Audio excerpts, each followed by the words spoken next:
Hello everybody, today we're going to be unboxing the Shrike from the TV series Picard.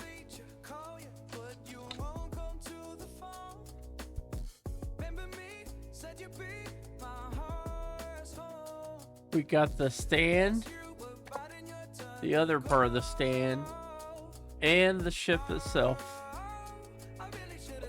Got the bottom of the ship, the side of the ship, the top of the ship, the rear of the ship, and the front of the ship.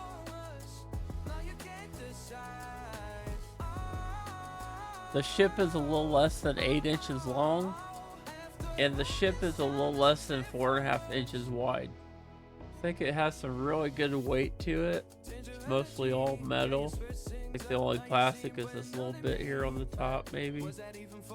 It could be metal too. It feels really nice in the hands though.